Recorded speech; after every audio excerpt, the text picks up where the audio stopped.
Hello guys! Magandang araw po sa inyong lahat!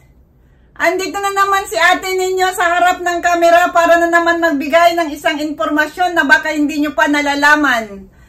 Pero bago ang lahat, ako po'y taos-pusong nagpapasalamat sa lahat ng mga subscribers and listeners ko sa buong mundo, lalong-lalo na dyan sa Pilipinas. At sa Mindanao, maayong buntag sa inyong tanan, sa Luzon, Visayas at Mindanao. Maraming salamat sa inyong lahat sa walang sawang pagtangkilik sa aking channel. Maraming salamat. So guys, wag na tayong paligoy-ligoy, paano tawag dito? Tinanggal ko na yung mga music na mga kung ano-ano pang mga intro para mas mabilis tayong matapos. So guys, ang topic natin ngayon, bakit paborito kainin ng mga lalaki ang ating mga pim-pim na tinatawag, no? So, yan po yung mga pag-uusapan natin dahil marami pong nag-comment sa akin sa comment section, nagtatanong na bakit ba daw mahilig magano. Sa private message ko po ito ha, bakit po daw ang tawag dito, yung lalaki is mahilig, kasi yung nagtanong po sa akin ay ano po siya, ayaw na ayaw. Meron kasing mga babae talaga na ayaw din talaga ng yung tawag dito, yung ipakain yung sa kanila. Kasi nga, minsan daw, hindi nila feel lang, no? So, meron din naman na ayaw talaga. So, bakit nga ba daw gustong-gusto na sinabi pa nung ko na medyo meron pang amoy, ganito, ganyan. So, bakit gustong-gusto nila? So, yan po yun ang tanong sa akin at ginawan ko na lang po ng isang video para naman malalaman ninyo kung ano ba talaga ang tawag dito, ang dahilan ng mga kalalakihan na gustong-gusto nila, no? At sinaliksik ko po lang po ito.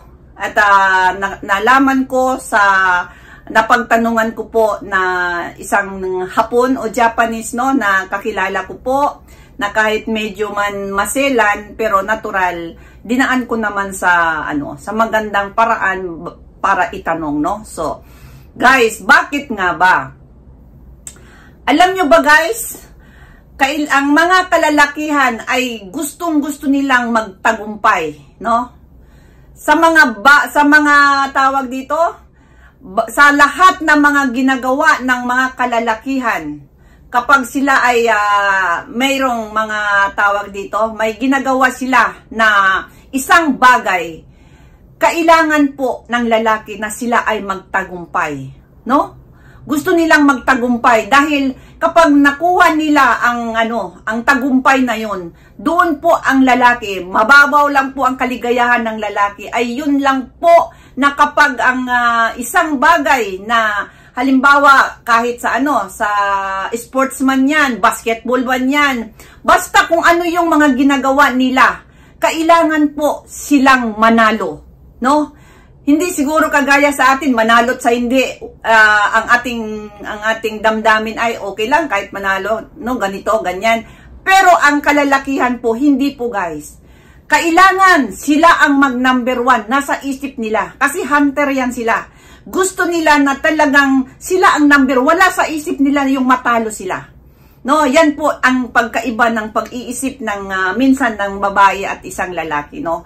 Na natural babae tayo, so hindi natin pwedeng iano sa kanila. So, kapag na nila yon, tawag dito, na kamtam nila ang kanilang tagumpay, ay nako, kung paari lang, pwede na silang mamatay ng na talagang sa saya nila, no? Lalo na kung the more na talagang napaka-importante yung bagay na yan, nasalihan nila.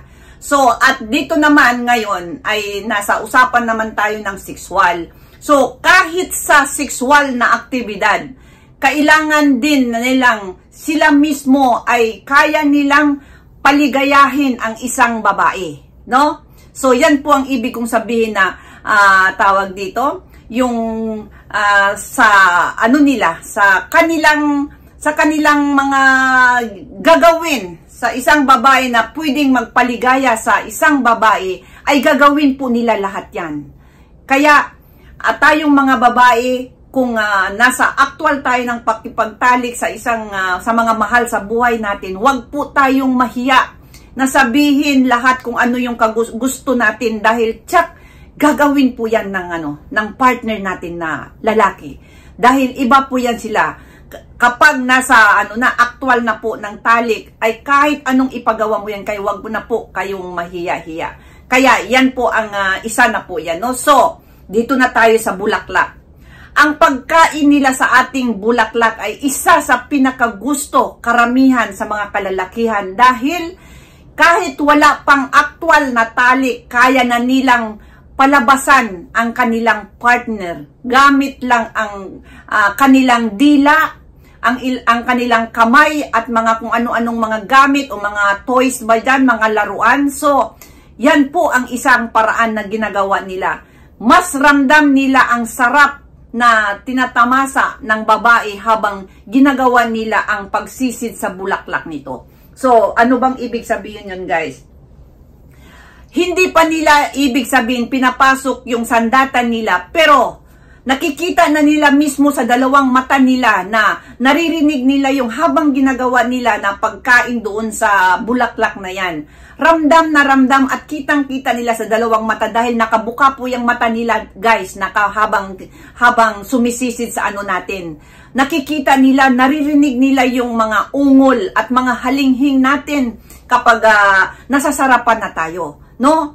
Kaya sila naman, ang lalaki, ramdam din nila yung sarap natural, no? Kahit hindi po yan aktual na talik, pero ramdam nila, nalilibugan na po yung mga lalaki na yan, na habang kinakain yung natin, dahil nakikita pa lang nila yung yung reaction natin, naririnig pa lang nila, kaya mas lalong pinagbubutihan nila ang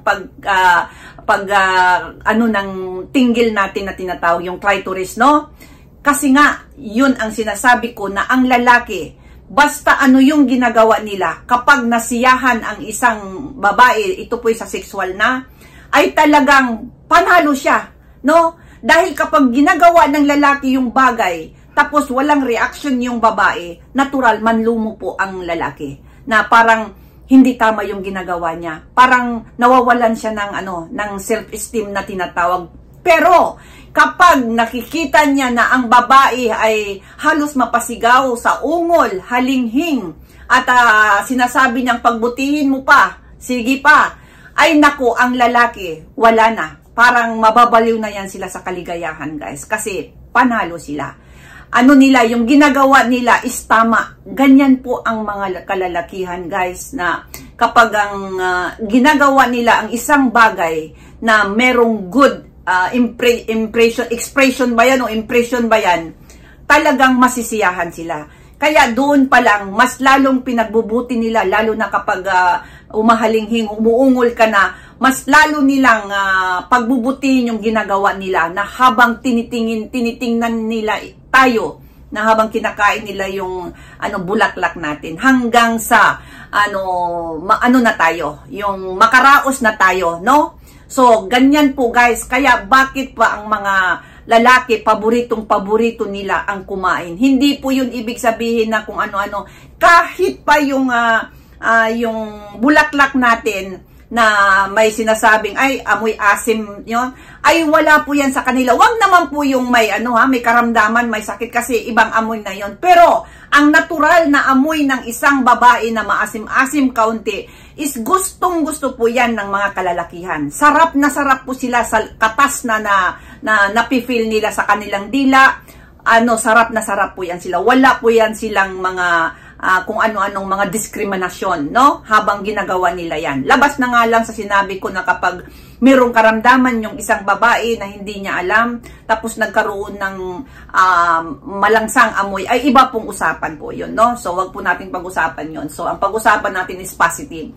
Basta yan po. Kaya po ito ang dahilan, isang dahilan bakit ang mga lalaki gustong-gustong kumain ng bulaklak, no? So, feel nila na lalaking-lalaki sila. Gustong-gusto nila na ang babae is mapasarapan nila, mapalabasan nila.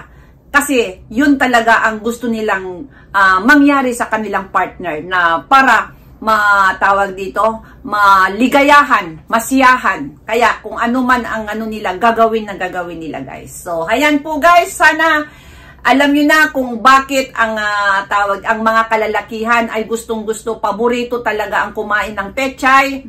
Talaga pong ito po ang alam kong dahilan dahil po may tinanungan po akong mga lalaki na bakit nga ba, no? So ang mga sagot nila is ito pong sinabi ko sa inyo. Maraming salamat at doon sa hindi pa nakapag-subscribe, mailing po ako ng kaunting pabor na subscribe ang aking maliit na channel at pakiclick na rin ang notification bell para sa susunod.